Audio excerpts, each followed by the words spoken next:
So yun nga mga guys, magandang umaga sa inyo. Nandito po tayo ngayon sa baybay ng dagat. Nakikita nyo naman po yung sunrise ngayong umaga na ito.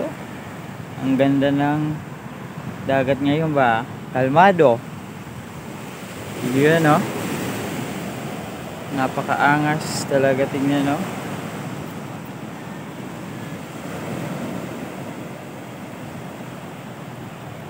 Yung papansin nyo mga guys, so dito pala ako dito sa amin, medyo malapit lang to dito. Tingnan nyo yung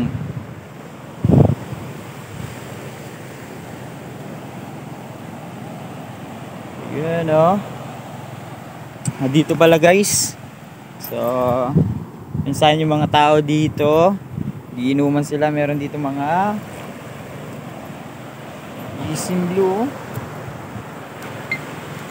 mga inumin. Ayun, doon o. Walang naliligo dito mga guys, kasi hindi ko alam kung bakit. Baka tuwing Sabado or Linggo din. Ganda din yung sunrise guys.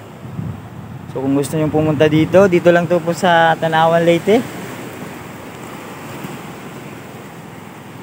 Ganda din po siya guys. So stig.